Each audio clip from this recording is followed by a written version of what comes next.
The latest. Thank you for your love and support. I appreciate you all. Wonders they say shall never cease to happen in Africa. The president of Zambia, Hakainde Hichilema, recently told the faces of power in Addis Ababa, Ethiopia, "We cannot keep doing the same thing and expect a different result," quote and end of quote.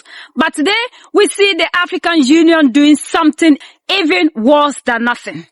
They are playing the blame game. While the Alliance of Sahel states fights for the very survival of their people, the AU has chosen a side, and it isn't the side of Africa. Today we expose the betrayal. We look at the AU's recent claims that the AES is the cause of Western insecurity. We reveal the hidden specifics of how the AU turned its backs on the Sahel and why the security vacuum they complained about was actually left by their own cowardice. Instead of African Union accepting its failed mission in Africa, they try to play games, blame other people for their own mistakes. An organization that never fought for its own people is pointing fingers at other people. Let's look at the points the AU is trying to feed the world.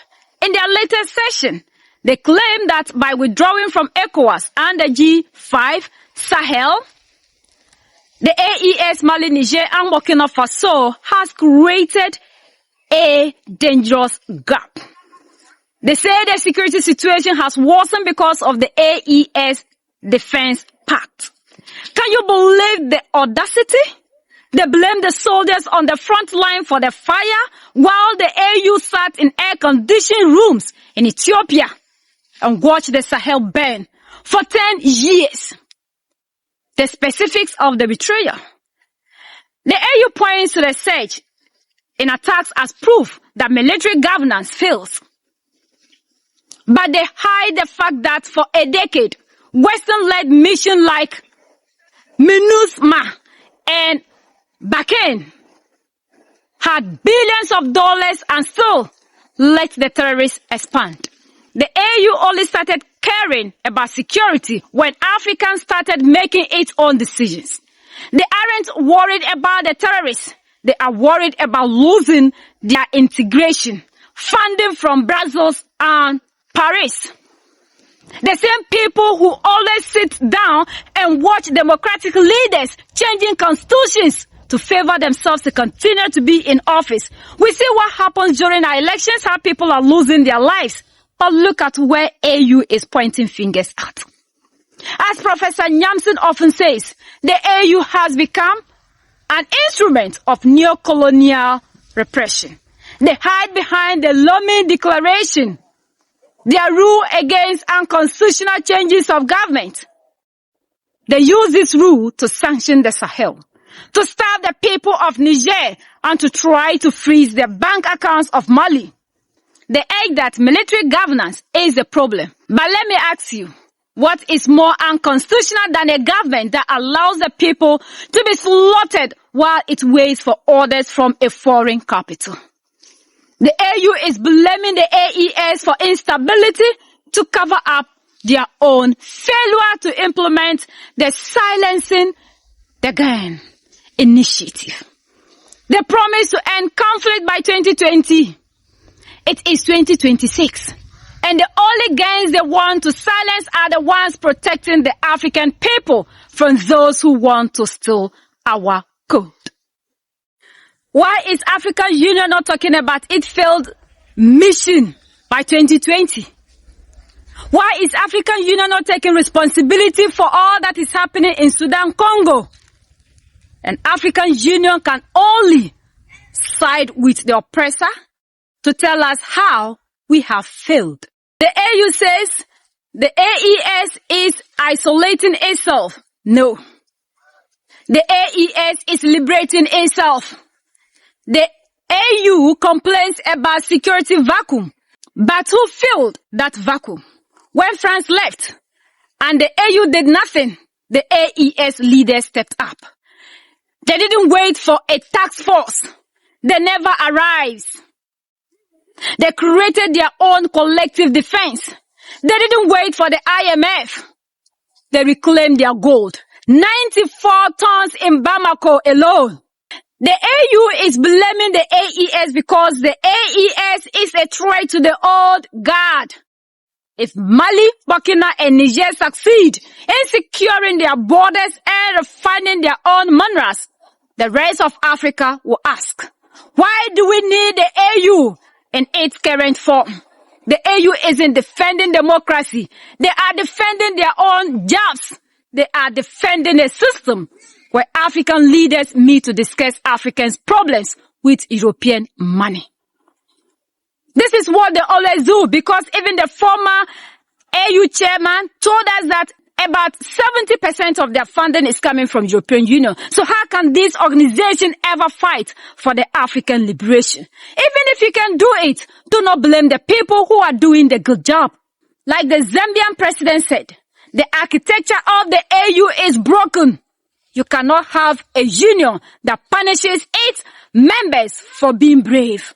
You cannot have a peace and security council that blames the victims of terrorism for trying to defend themselves.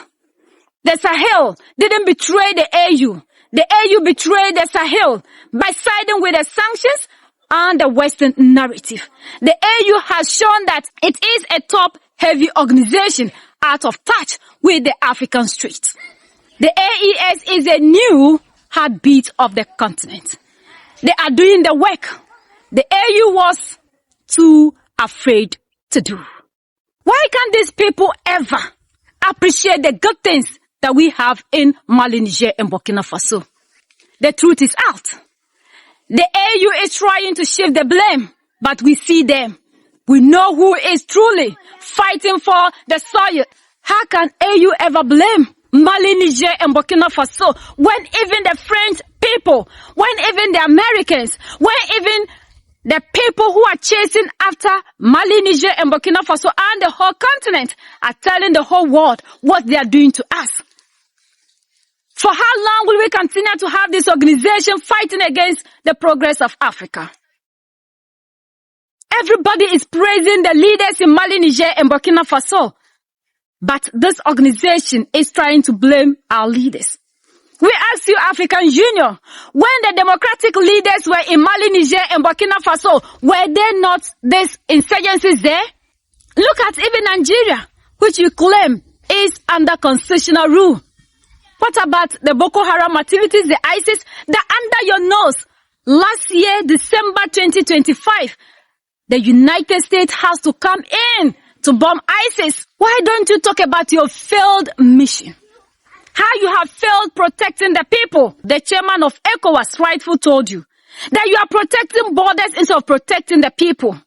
And you just did exactly what Julius Maada Bio said.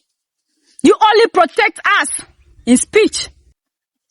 If you will not appreciate the good things that we have in Africa, appreciate the leaders that we have in Mali, Niger, and Burkina Faso.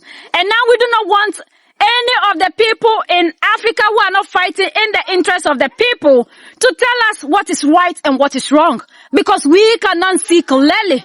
But the speeches that you give us every day in African Union, in ECOWAS, in SADC, in AAC, not know who you are. Because you point out the stories to us and we follow your stories and monitor your actions. Because what you say differs from what you act. And this is not a time for you to lecture us. We know who is doing best. Ever since these people left Mali, Niger, and Burkina Faso, they have taken control over their resources. The resources that in the democratic elected countries, other people are coming to take for free. They are protecting. They are building refineries. They are empowering themselves. They are breaking the chains of slavery. They are showing us the path that our Pan-African leaders like Kwame Nkrumah, Thomas Sankara fought for. Not what you sit in Addis Ababa to do, giving a speech and nothing more. If you will not appreciate the African, do not point a wrong finger at our leaders. Because we love them, we cherish them. They are the only people that are fighting for the total liberation of the African. See how they are protecting their people. Look at what is happening in Togo for Nyasungbe Yadama changing constitutions. Look at what is happening in Cameroon. Over 90-year-old man. We are seeing the same thing happening in Ivory Coast and most parts of Africa. What have you done about it? They say by their deeds, you will know them. We are the only people that can set ourselves free. Let us defend, protect our leaders in Mali, Niger, and Burkina Faso, and do not allow these people to continue to sing the songs of the colonizer into our ears. We are the only ones that can set ourselves free. United we stand, divided we fall. And united we keep standing forever and ever. The greatest enemy of the African is mental slavery. So let's decolonize ourselves from mental slavery. Let's keep sharing to educate our brothers and sisters. Together we make Africa great for ourselves and the next generations that are going to come. So that's the latest around the world in Africa. In Ethiopia.